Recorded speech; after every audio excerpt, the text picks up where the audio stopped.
सफ़र में धूप तो होगी, सफ़र में धूप तो होगी, तुम चल सको तो चलो। सभी है भीड़ में, तुम निकल सको तो चलो। सभी है भीड़ में, तुम निकल सको तो चलो। किसी के वास्ते राहें कहाँ बदलती है, किसी के वास्ते राहें कहाँ बदलती है। मुझे गिराकर यदि तुम चल सको तो चलो।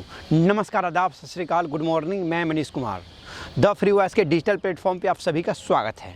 दोस्तों, मोदी सरकार के लिए एक अच्छी खबर आई है और एक बुरी खबर भी है। चलिए शुरुआत करते हैं सबसे पहले अच्छी खबर से।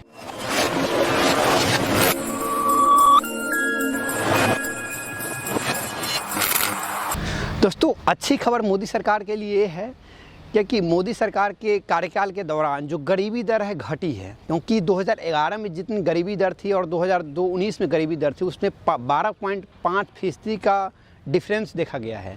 तो चलिए देखते हैं। 2011 में जो गरीबी दर थी 22.5%, अप्रॉक्स 12.5% जो गरीबी दर थी, 22.5%, मतलब 22.5% जो गरीबी दर थी 2011 में। और जो 2019 में जो गरीबी दर है 10%, अप्रॉक्स आप देख लीजिए तो जितना का डिफरेंस हुआ है 12.5% का जो इसमें गिरावट देखा गया है। लेकिन इसमें मोदी सरकार के कार्यकाल में ज़्यादा गिरावट देखी गई है। 2011 से लेकर 2015 तक जो गिरावट देखी गई थी उसमें मात्र 3.4% की गिरावट देखी गई थी जब कांग्रेस की सरकार थी। और एक साल मोदी सरकार के जब 15 तक डेटा आता है तो एक साल मोदी सरकार की थी। लेकिन 2015 से लेकर 2019 तक का अगर डेटा की बात करें तो अप्रॉक्स 9% गरीबी दर गिरी है, मतलब नीचे आई है। तो अच्छी है, जो खबर है मोदी सरकार के लिए अच्छी खबर है। तो अप्रॉक्स देखा जाए तो जो गरीबी दर गिरी है आज के समय में, जो अधिकतम गरीबी दर, इसमें भी एक्सट्रीम पॉवर्टी रेट को दिखाया गया है। और ये डेटा जारी की गई है वर्ल्ड बैंक के माध्यम से।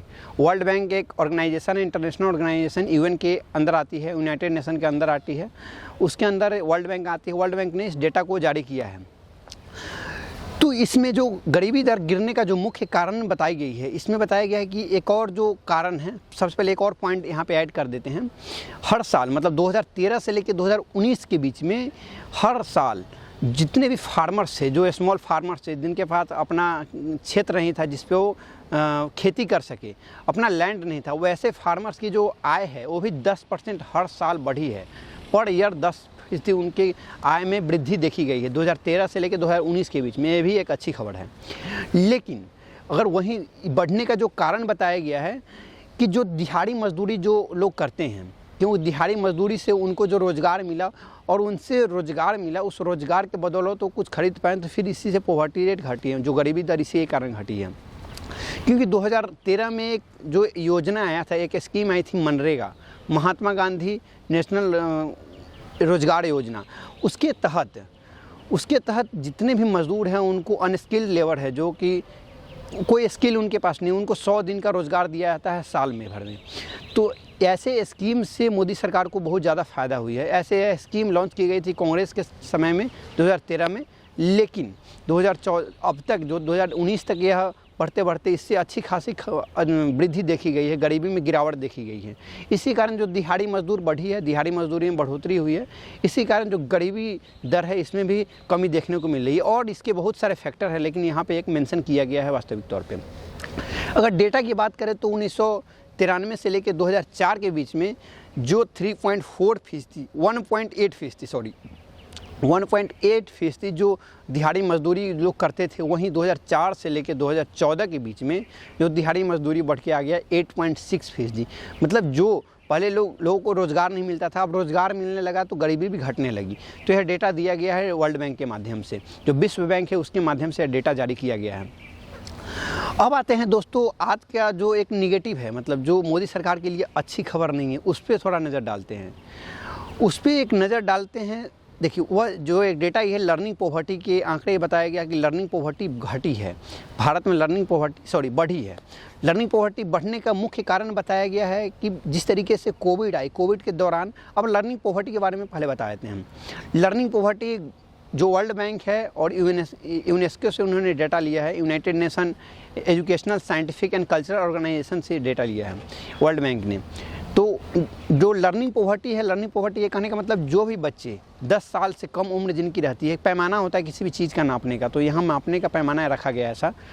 वर्ल्ड बैंक है उन्होंने मापा है क्या कि जो भी 10 साल से कम उम्र के जो बच्चे हैं वो जो नॉर्मल स्कूल विद्यालय में पढ़ते हैं, गांव घर के विद्यालय में पढ़ते हैं या कहीं भी पढ़ते हैं, उनको जो टेक्स्ट रीडिंग करने की क्षमता होती है, कोई भी नॉर्मल टेक्स्ट रीडिंग करते हैं किसी भी लैंग्वेज में हो, उनकी क्षमता नहीं होती है जो 10 साल के कम पे बच्चे, और उनको बेसिक्स भी नहीं आती है। बेसिक्स का मतलब नॉर्मल एड सब्सट्रैक्शन भी नहीं आती है।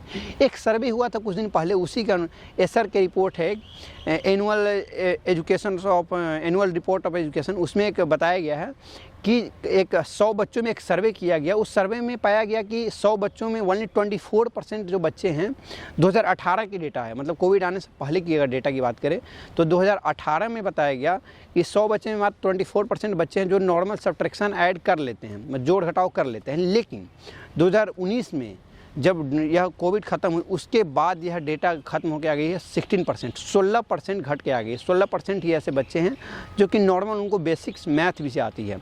तो मतलब बेसिक पैमाना एक रखा गया है जिसके तहत वर्ल्ड बैंक नापता है कि जो बच्चे लर्निंग पॉवर्टी के नीचे आते हैं या ऊपर आते हैं। तो लर्निंग पॉवर्टी भारत में बढ़ी है कोविड के दौरान। कोविड जिस तरीके से थी तो जितनी भी पढ़ाई थी 2 साल से बैन थी, इसी कारण यह हुई है। तो चलिए इसको अगर वर्ल्ड वाइड सिनेरियो में इसको देखिए तो अगर इसको पैमाना करें इनकम बेस्ड कंट्रीज से, तो जो हाई इनकम कंट्रीज़ है जैसे होगा फ्रांस होगा, यूएसए होगा, यहाँ पे हाई इनकम कंट्रीज़ है, तो यहाँ पे 7 to 8% जो बच्चे हैं, जो 10 साल से कम के बच्चे हैं जो स्कूल जाते हैं, वैसे बच्चे जो फेस करते हैं लर्निंग पॉवर्टी से, मतलब उनको कोई टेक्स्ट रीडिंग वो नहीं कर सकते। लर्निंग पॉवर्टी मैंने ऑलरेडी बता चुका हूँ। तो 7 to 8% जो बच्चे हैं हाई इनकम कंट्रीज़ में, और उसके बाद आते हैं upper middle class countries, upper middle class income countries. तो अपर मिडिल क्लास जो अपर मिडिल क्लास जो कंट्री है जो जिनकी इनकम अपर मिडिल लेवल की है, उच्चतम मध्यम आय वर्गीय कंट्रीज देश, ऐसे कंट्रीज में आते हैं रसिया आते हैं, चीन आते हैं, मालदीव आते हैं और श्रीलंका आते हैं। तो वैसे कंट्रीज में देखा गया है कि जो 38 to 40%, 38 से 40% जो बच्चे हैं, जो बच्चियाँ हैं, उनको शिक्षा लेने में मतलब उनको फेस करना पड़ता है लर्निंग पॉवर्टी से। उनको कुछ 10 साल से कम की उम्र है लेकिन वो पढ़ नहीं पाते हैं, किसी नॉर्मल बेसिक उसको नहीं पता है। अगर बात करें lower middle class income country, मतलब निम्न मध्यम आय वर्गीय कंट्री देश में, तो भारत उसमें आता है, निम्न लोअर मिडिल क्लास कंट्रीज में।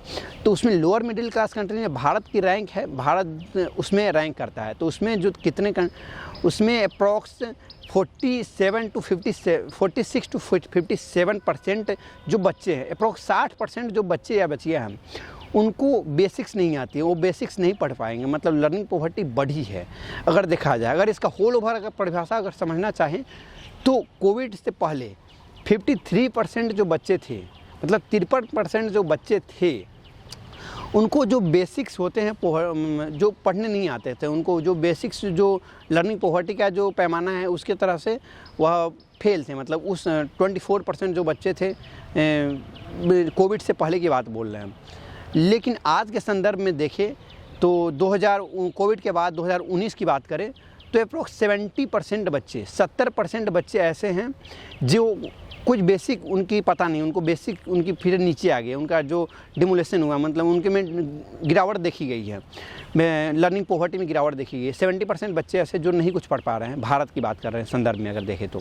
लेकिन यही कोविड से पहले जो आंकड़ा था अप्रॉक्स 24 to 53% बच्चे थे जो कि पढ़ पा रहे हैं, तो जो बेसिक पढ़ पा रहे थे। लेकिन आज के संदर्भ में 70% बच्चे ऐसे हैं जो कि इस पैमाने पर नहीं खड़े उतरते हैं।